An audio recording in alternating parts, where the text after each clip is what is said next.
रामकृष्ण हरी.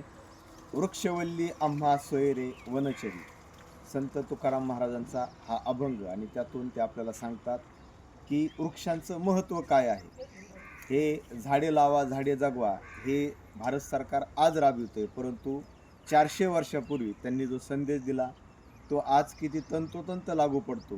हे संतांचे विचार निसर्गपूरक आहेत, पर्यावरणपूरक आहेत, तर ते आपण जपले आणि त्याचं अनुकरण केलं तर आजच्या परिस्थितीला जी समस्या उद्भवली आहे ती समस्या निराकरण करण्याचं काम या विचारातून होऊ शकतं.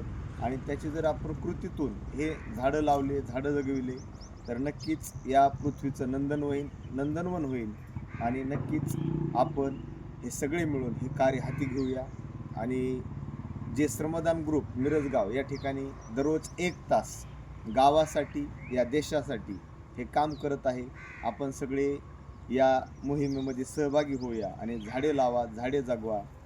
आपण फक्त घोषणा देऊन उपयोग नाही, तर प्रत्यक्ष कृती करणं गरजेचं आहे.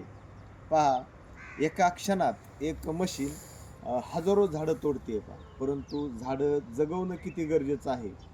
आणि इथं आल्यानंतर आपण लक्षात येईल आपल्या की स्टँडच्या जवळच इथं पूर्वी गवत होतं, सगळी घाण होती, परंतु इथं एक प्रकारचं नंदनवन झालं, इथं गार्डन उभं राहिलेलं आहे. आणि असंच मिरजगावच्या परिसरात कर्जत रोड असेल, नागलवाडी रोड असेल, या ठिकाणी वृक्षारोपण करून एक चांगलं काम ही श्रमदान टीम करत आहे. आणि सगळ्यांनी याच्यात सहभागी होऊन हे काम पुढे नेऊया. रामकृष्ण.